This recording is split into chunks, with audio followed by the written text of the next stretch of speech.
Bonjour tout le monde, j'espère que vous allez bien aujourd'hui. Je suis très heureuse de vous retrouver pour ce 11e jour de live du challenge 365 jours de live. Coucou à tous ceux qui se connectent. Hop, je prends juste le temps de placer ça correctement. Coucou tout le monde. Faites-moi un petit coucou quand vous arrivez. Je vous vois quand vous arrivez en même temps. Je vois pas forcément qui est là. Seb est dans le salon à côté, mais à chaque fois il me dit coucou ici. Je trouve ça vraiment trop mignon. Merci Boboun. Ok. Je veux bien savoir c'est quoi votre humeur du jour. Coco Emmanuel, dites-moi avec un émoticône qui pourrait représenter votre humeur du jour. Coucou Martine. Salut Po. Même si vous le regardez d'ailleurs en replay, mettez en commentaire l'émoticône de votre humeur du jour. Je trouve que c'est pas mal de venir checker comme ça régulièrement, mais tout au long de la journée d'ailleurs, comment on se sent dans notre corps et au niveau de nos émotions aussi, pour venir faire un peu le point et voir si on a besoin de réajuster des choses, et notamment au niveau du corps. C'est pas du tout le sujet que j'ai prévu d'aborder aujourd'hui, mais je vais commencer comme ça. Ouais, je pense que c'est vraiment important parce que, je sais pas vous, mais moi je fais partie des personnes qui, quand elles sont plongées dans quelque chose, je peux oublier de boire, d'aller aux toilettes, de m'alimenter, enfin voilà. Et je peux vraiment faire abstraction de mon corps, et du coup ça me demande une certaine conscience et présence de faire attention pour prendre soin de mon corps très régulièrement en fait. Donc tout au long de la journée, je fais des petites pauses juste pour aller checker si tout va bien avant de foncer tête baissée. Ok. Ok. Merci pour les émoticônes. Bon, je ne sais pas si vous, de votre côté, la pleine lune vous a secoué. Ici, chez nous, ça nous a bien brassé. En tout cas, avec Sébastien, on était un peu au taquet. On était un petit peu au taquet, pas mal fatigué. Avec des espèces de vagues émotionnelles de « waouh, génial » et « oh mon Dieu ». Voilà, c'était un peu l'ascenseur émotionnel. C'était un peu le grand 8 à la maison ces derniers jours. Et c'est chouette parce que... Enfin, c'est chouette. À chaque fois qu'on vit ça, généralement, c'est le signe qu'on est en train de vivre quelque chose d'important. Qu'il y a un changement qui est en train de s'opérer en nous et généralement, de fait, à l'extérieur de nous.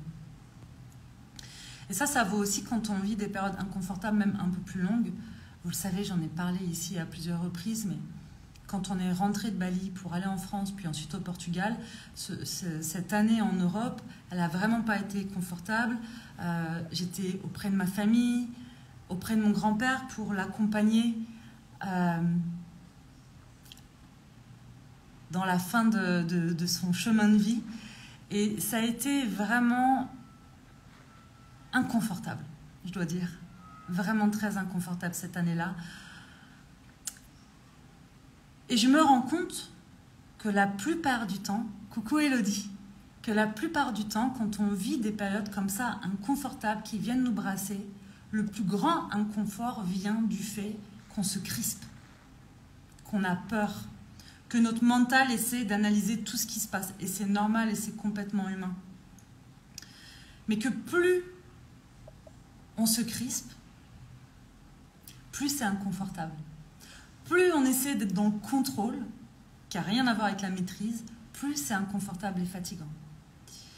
Et ce matin ou hier soir, je ne suis pas sur le même fuseau horaire que la tribu holistique, mais quelqu'un partageait, une des membres de la tribu partageait le fait qu'après une retraite, elle se sentait inconfortable parce qu'il y avait plein de choses qui avaient fait des déclics, mais du coup, elle était dans une période de flottement comme ça.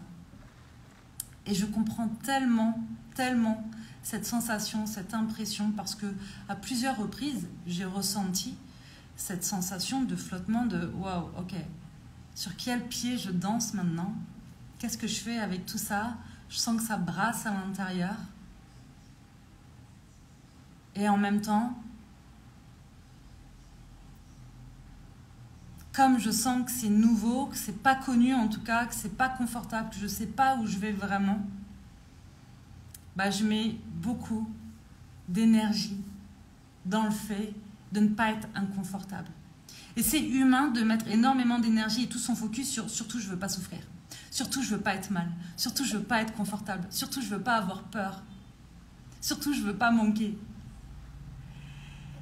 Et plus on va mettre notre focus là-dessus, plus encore une fois la peur, l'inconfort et tout ça va prendre plus de place. Et je me souviens, à Bali, avec Seb, on avait un scooter. Alors moi, je ne conduisais pas le scooter, c'était Sébastien, et c'est la première fois que Sébastien conduisait un deux roues. Je peux vous assurer qu'on est passé par des moments... Aujourd'hui, on en rigole, pas sur le coup.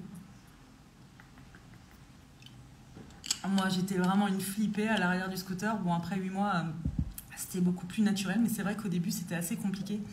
Et quand on était à Ubud, il y a un virage, mais sérieux, c'est le virage de la mort, en fait. Donc, c'est un virage vraiment... Non, mais le gars, c'est même pas un angle droit. C'est-à-dire que c'est deux parallèles, mais avec un virage, quoi, qui monte. Et ce virage, à chaque fois qu'on le prenait avec Seb, mais c'était limite, derrière, je faisais une petite prière en mode, ok, faites que tout se passe bien. Et à chaque fois, c'était la flip parce que Sébastien, comme il était stressé aussi de prendre ce virage, il était focus sur ce qu'il souhaitait éviter. C'est comme ça d'ailleurs qu'une fois on a failli se prendre une voiture vraiment en face à face. Boboun, désolé, je raconte cette histoire. on a failli se prendre la voiture en face à face, mais parce que en fait, Seb la voyait arriver, cette voiture. Nous, on arrivait en scooter en face et c'était la voiture qu'il voulait éviter. Donc tout son focus était sur la voiture. Résultat des courses, forcément, on fonçait droit sur la voiture. On s'est arrêté, la voiture s'est arrêtée, hop, il ne s'est rien passé et on a bifurqué. D'où l'intérêt à un moment donné de se dire, ok, stop. Là, je suis complètement en roue libre, je suis complètement focus sur ce que je veux éviter, ça va pas. Toute mon énergie est là-dedans, forcément, je suis en train de me le prendre. Si à un moment donné, je mets de la conscience là-dedans et que je fais stop, je me donne l'occasion de réajuster. Et ça vaut dans tous les domaines de notre vie. Absolument tous les domaines de notre vie. À chaque fois qu'on veut éviter un obstacle dans notre vie, en étant complètement focus dessus, c'est vers ça qu'on va. Donc l'objectif, c'est de mettre notre focus vers où on veut réellement aller et non pas vers ce qu'on veut éviter. Vous comprenez ? Ça, c'est la première chose et je pense que c'est vraiment important. La deuxième chose, c'est vraiment de comprendre que ces moments d'inconfort, du coup, quand on se laisse traverser, qu'on accepte de se laisser traverser par ces moments d'inconfort, ça va être normal de passer par des moments où on fait des fixettes et on tourne en boucle et ça peut être un peu anxiogène et tout ça, c'est ok en fonction du déséquilibre qu'on est en train de vivre, des événements qu'on est en train de vivre. Très clairement, donc, quand on s'est retrouvé à Béziers alors qu'on rentrait de l'étranger avec mon grand-père en fin de vie, enfin, voilà, dans un contexte en France qui n'était pas hyper agréable, voilà, j'avais vraiment besoin de faire des pauses de temps en temps. Et c'était pas toujours évident d'avoir cette conscience de wow, attends, pause, pouce. Vous savez, c'est comme quand on était petit et qu'on jouait à chat et c'était pouce ou voilà, pour faire stop. Où j'en suis là? Il en est où mon système nerveux là? Elle en est où ma sécurité à l'intérieur là? Parce que ça peut être d'autant plus difficile d'y mettre cette conscience que, encore une fois, quand on est activé en pilotage automatique, voire même en mode survie, bah c'est comme l'histoire que je vous racontais hier, quand on est en train d'appuyer sur tous les boutons du clavier, en espérant qu'il y ait quelque chose qui marche, mais ça ne marche pas en fait. Ça marche pas. Et moins ça marche, plus on s'agite, moins ça marche. Pauline, c'est vraiment ma bataille du moment. Oui, je sais, Pauline. Absolument, je sais bien. Et c'est pour ça, et je comprends je comprends parce que c'est humain encore une fois et que si vous vous retrouvez dans cette situation de waouh, je vis une situation hyper inconfortable en ce moment et j'ai peur et j'arrête pas d'y penser, surtout ne vous culpabilisez pas parce que la culpabilité n'apporte pas grand chose. Il y a d'autres choses parce qu'en fait on a tout en nous pour vivre ça et en fait plus on est focus sur le fait qu'on a peur et qu'on veut absolument éviter ça, plus on oublie qu'en fait, on a tout en nous pour traverser ça. Et c'est là-dessus qu'il va falloir mettre le focus et, ok, de quoi je dispose aujourd'hui pour pouvoir vivre mon inconfort avec le plus de confort possible. Quelles sont mes ressources?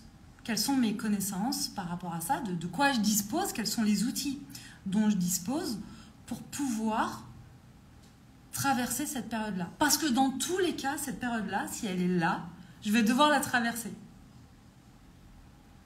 Donc, face à ça, je vais avoir deux options. Soit je me tends, je me crispe, et la traversée va être compliquée, voire douloureuse parfois.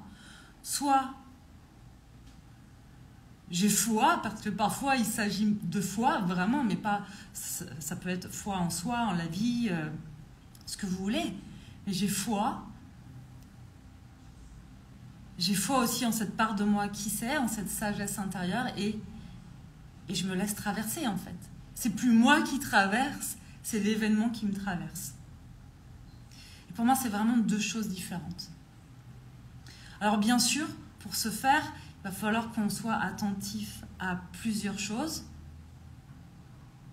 Ça me parle tellement. Ok, tant mieux Martine, je suis ravie, je suis ravie.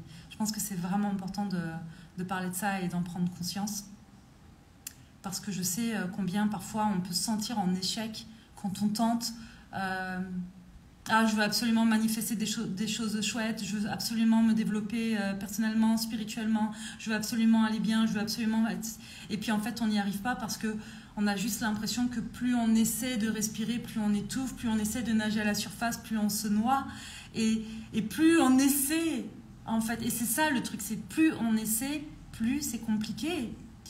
Et puis par-dessus, hop, on est en plein milieu de l'eau, là, en train de se noyer, et on se tape une crampe au mollet. Vous l'avez déjà eu, cette crampe-là, pendant que vous êtes en train de nager à bout de souffle. Elle est juste horrible, cette crampe, ok? On l'a tous presque, on l'a vécu. Elle est horrible. Et elle est normale. Elle est normale. Donc, quand on vit cet inconfort, plusieurs choses. Premièrement, rappelez-vous, vraiment, moi ça m'aide vraiment de me dire, ok, je suis en train de muer en fait, je suis en train de faire peau neuve, je suis en train de laisser mourir une part de moi, de laisser partir une part de moi qui ne me sert plus pour renaître à moi, pour que quelque chose d'autre renaisse à moi. Mais à chaque fois que je laisse partir quelque chose, forcément il y a comme un espèce de micro-deuil à l'intérieur de moi qui se fait, et le deuil, on passe par plusieurs étapes, y compris la tristesse, la colère, on veut pas, on se tend et tout ça, avant de laisser aller et que ce soit plus confortable. Donc la première chose, c'est voilà, on est en train de muer, on est en train de faire peau neuve. Pour faire peau neuve et pour accéder à ce qu'on veut et à ce qu'on désire et à cette vie dont on rêve ou à l'objectif qu'on s'est fixé, on passe par ces phases-là, ces phases d'inconfort. Tout changement implique une phase d'inconfort. Donc si vous avez un rêve et que vous voulez vraiment vous donner les moyens d'y accéder, de toute façon, vous allez passer aussi par cette phase d'inconfort et c'est normal. Donc, premièrement, rappelez-vous, ok, je suis juste en train de faire peau neuve, tout va bien. Tout va bien. Ok, c'est pas confortable, tout va bien. Ok, là, je suis en colère, c'est ok. Là, je suis triste, c'est ok. C'est ok. J'ai ce qu'il faut. J'ai ce qu'il faut pour me laisser traverser par ça. Ensuite, c'est comment vous allez prendre bien soin de votre système nerveux. Parce qu'en fait, on ne traverse pas une tempête, on ne traverse pas une vague quand on est sur les rotules activés en mode survie. On ne fait que puiser encore plus dans des ressources qui sont déjà à sec. Donc, comment on prend soin de notre système nerveux? Déjà, on prend soin sommeil. Enfin, je ne vais pas vous dire comment on fait, d'ailleurs. Je sais qu'il y a des personnes là, dans la tribu holistique, vous avez tout le module du stress, ok? Il y a la trousse de secours aussi qui arrive là très bientôt, justement, pour tout ce qui est crise de panique, anxiété et tout ça. qui arrive très bientôt.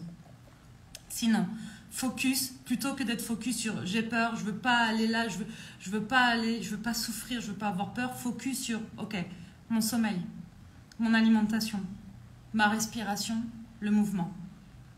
Ça, c'est vraiment pour moi 4 piliers dans la vie qui vont venir nous soutenir et qui vont venir soutenir nos systèmes nerveux.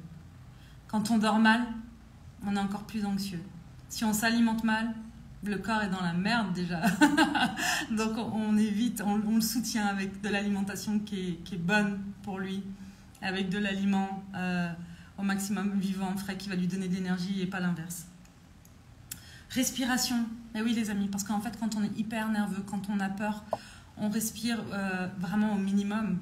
Peut-être que parfois vous vous en êtes rendu compte. Moi, c'est vraiment mon truc. Ça, quand je commence à être trop stressée, je me rends compte que j'ai une respiration qui est vraiment vers le haut.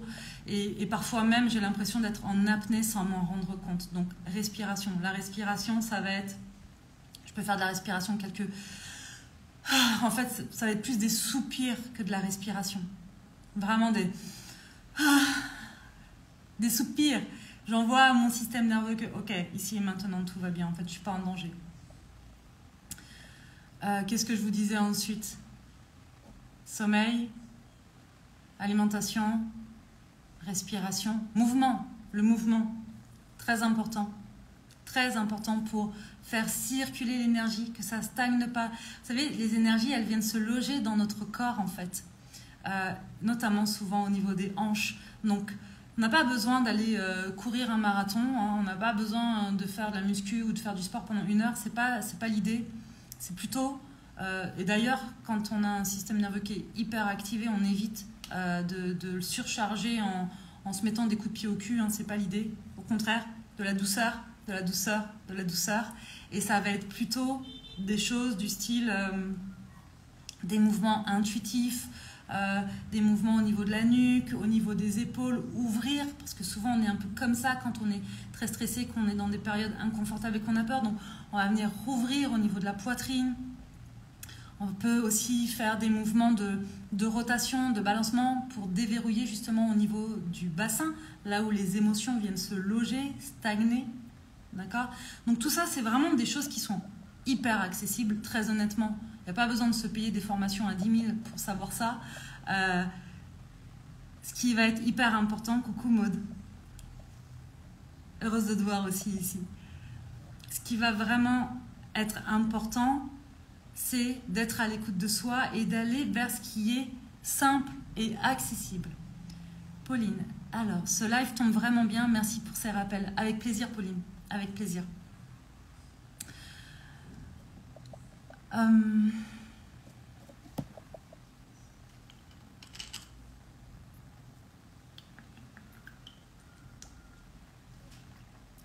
Voilà ce que je peux vous dire. Et puis, dans cette traversée qui ressemble parfois à la traversée du désert, je crois que moi, j'aime me rappeler en tout cas aussi que il y a une part de moi qui sait déjà. Mon mental ne sait pas. Je ne sais pas ce qu'il y aura après. Mais il y a une part de moi qui sait que ça va bien se passer. Il y a une part de moi qui sait que je peux tout traverser. Alors, vous l'appelez comme vous voulez. L'intuition, la sagesse intérieure, la part divine en vous. Bref, ce que vous voulez. Mais ce qui est sûr, c'est que ça ne se situe pas au niveau du mental. Ça se situe vraiment plus en profondeur. C'est ça aussi, moi, que j'appelle la foi. C'est quelque chose comme ça. Il y a peut-être une part de nous qui doute. Il y a une part de nous qui a peur. Et il y a une part de nous qui sait. Toujours. Toujours, toujours, toujours. Et là, je vous parle des moments inconfortables qu'on vit. La membre de la tribu qui a partagé ça, elle, de son côté, en fait, c'était suite donc à une retraite, je vous l'ai dit. Parfois, ça peut être... Vous savez, quand on est en train de vivre des moments un peu accélérateurs dans notre vie, où, tiens, il y a des gros déclics comme ça, il y a des choses qui sont impulsées. On est vraiment dans le processus de transformation, et ça peut être dans des formations, ça peut être dans des retraites, ça peut être... qu'est-ce que ça peut être ? Ouais, face à des événements de la vie qui vont vraiment nous faire prendre une grosse prise de conscience. Hop, il y a quelque chose qui est déstabilisé. Moi, j'appelle ça aussi, vous savez, c'est des moments de crise dans la vie. C'est-à-dire que Vous voyez bien la vie comment c'est tout va bien, on est en train de trouver notre équilibre, ouais, c'est génial. Et puis tout d'un coup, quelque chose nous déséquilibre et là on se sent de nouveau un peu boiteux, en crise. Et tout d'un coup, cet équilibre si cher à notre cœur parce qu'il est confortable, tout devient de nouveau inconfortable. En tout cas, il y a une partie, parce que attention, dans la crise, tout ne s'effondre pas toujours. On n'est pas obligé de vivre l'effondrement pour switcher à l'étape d'après. Parfois, voilà, ce petit déséquilibre-là dans une sphère de notre vie qui vient parfois aussi déséquilibrer les autres sphères et c'est compliqué. Et effectivement, ça peut faire peur.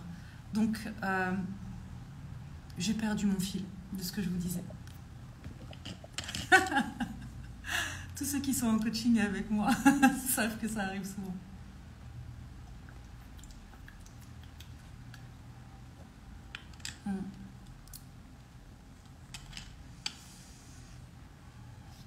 Je ne sais plus.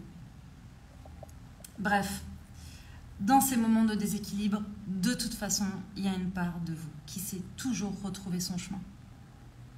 Toujours. Donc moins on panique, plus on retrouve son chemin rapidement. Et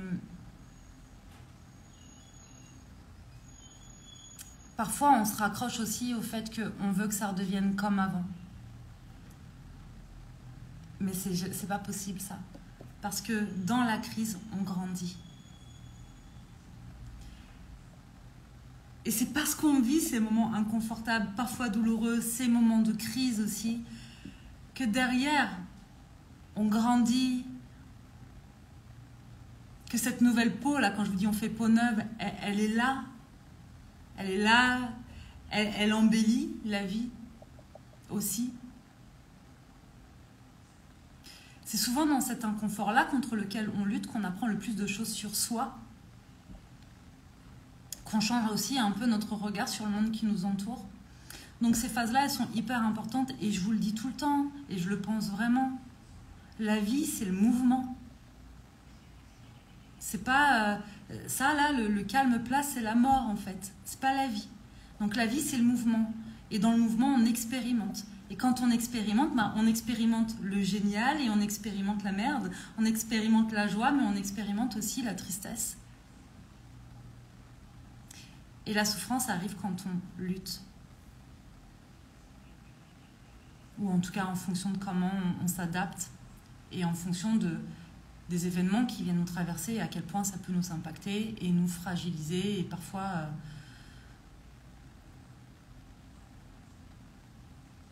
on se rend compte que c'était sur cette peur-là qu'on était hyper focus et hop, on se retrouve là-dessus. Mais je crois vraiment que vous savez, parfois on croit avoir des très grandes peurs et puis en fait quand on y est confronté, cette peur-là, une fois qu'on l'a traversée, on se dit ok, en fait plus de peur que de mal.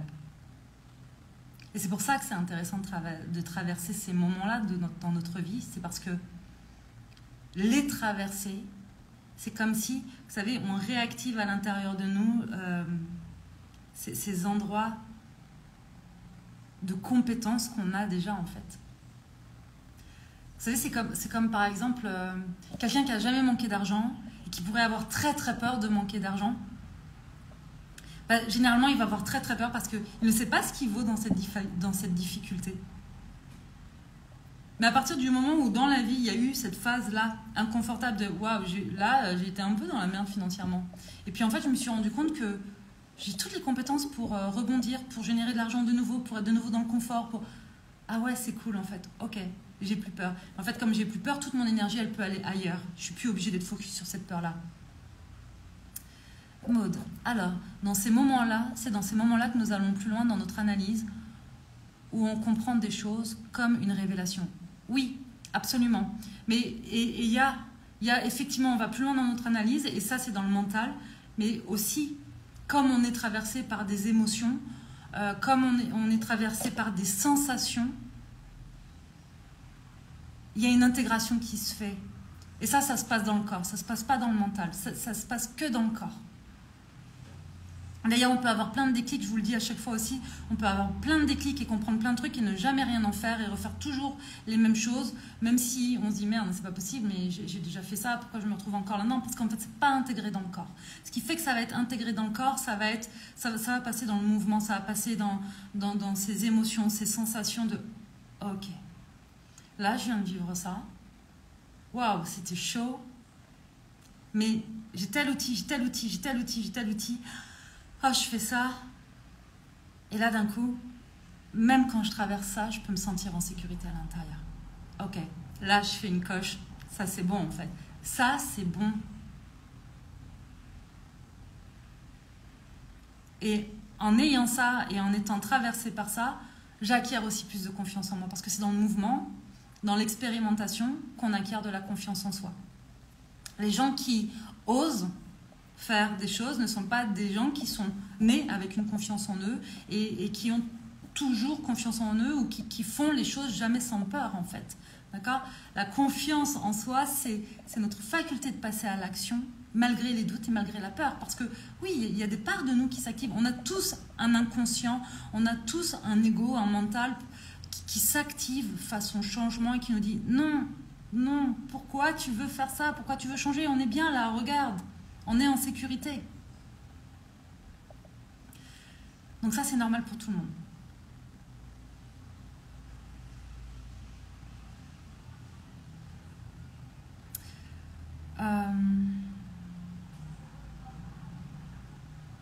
La dernière chose que je veux vous partager aussi par rapport à ça, c'est que ça donne une... c'est pas une porte de sortie, parce que je crois que vraiment, quand on est activé là et qu'on n'est pas bien, la porte de sortie, parfois, on a vraiment du mal à la voir. On a plus l'impression d'être dans un tunnel que... voilà. Mais ce qui va être important, c'est le pourquoi aussi. Vous savez, d'avoir cet objectif qui ne nous quitte pas. Par exemple, moi, dans cette année que j'ai traversée là, qui a été vraiment compliquée, et en même temps, pas tant, elle est passée. Elle est passée. Ça s'est fait. Elle s'est terminée par un deuil avant de partir d'une personne vraiment tellement chère à mon cœur. Mais elle est passée cette période-là. Et ce à quoi moi je me suis beaucoup raccrochée, c'est quoi ce truc que je veux, qui me fait rêver? Pourquoi je suis en train d'œuvrer aussi? Et vraiment, Soma Soa et tout ce que je fais au sein de Soma Soa, bah ça c'est toujours un peu mon pourquoi, c'est cette espèce de mission qui vibre en moi, qui fait que en fait je peux tout traverser. Ça c'est mon phare. Et c'est vraiment chouette. Donc si vous avez ça aussi, ce phare-là, et que lorsque vous savez que vous vous dirigez quelque part dans ce processus de transformation, ayez confiance au processus. Accrochez-vous à ce pourquoi, à ce qui vous fait vibrer là. Parce que l'événement, il va vous traverser. L'inconfort va vous traverser. Mais ça ne va pas stagner normalement. La seule chose qui pourrait le faire stagner, c'est que vous allez vous accrocher, mais dans tous les cas, ça va vous traverser. Et moins vous allez vous accrocher, plus vite ça va traverser. Donc restez accrochés à ce qui vous fait vibrer. Et dites-vous bien quelque chose, c'est que rien ne s'effondre, enfin, tout ne s'effondre pas en même temps. Même si on a la sensation que, waouh, qu'est-ce qui se passe, ça va plus, je sais pas, je suis en train de perdre mon boulot et en même temps, je suis en train de me séparer et puis là, je suis en galère de thunes et puis je suis en train de me disputer avec mes parents et puis, enfin, je sais pas, il y a des périodes comme ça qui peuvent vraiment arriver dans la vie. Moi, je crois, plus jeune, j'ai vraiment eu des périodes en me disant, mais what the fuck, en fait, c'est quoi le truc là? Qu'est-ce qui se passe? Qu'est-ce qui se passe? Et j'ai toujours eu ces ressources en moi, même quand ça semblait désespéré de rebondir, parce que l'humain est fait comme ça, il a des ressources en fait. Après, c'est est-ce que on y a accès et comment on fait pour y avoir accès et de quelle manière on s'en sert quand on y a accès. Donc, juste je vais prendre... La peur fait partie de la vie, elle permet de nous élever et de nous transcender. Oui, la peur, elle fait partie de la vie, comme le stress, comme l'inconfort, comme la tristesse, comme plein de choses. De toute façon, c'est là. Donc, soit on apprend à faire avec, soit on reste dans la peur de l'expérimentation et c'est là que ça devient compliqué.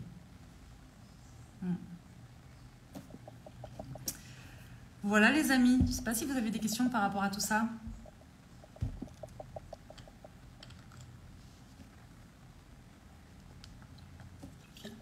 Je suis en train de regarder ça parce que je m'étais noté des petits mots là pendant la semaine, justement.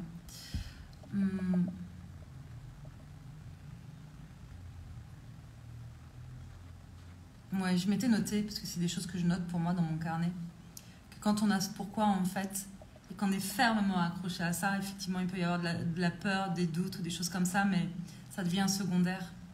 Vous savez, c'est comme avec ce challenge là de 365 jours, je vous en ai déjà parlé dans les précédents lives, mais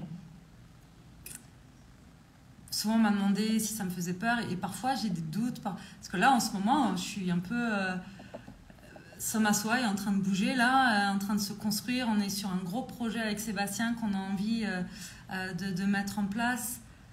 Et je sens qu'il y a un truc qui est en train de switcher. Donc forcément, je suis aussi dans cette part d'inconfort là en ce moment parce que je sens qu'il y a un truc qui est en train de se transformer profondément en moi.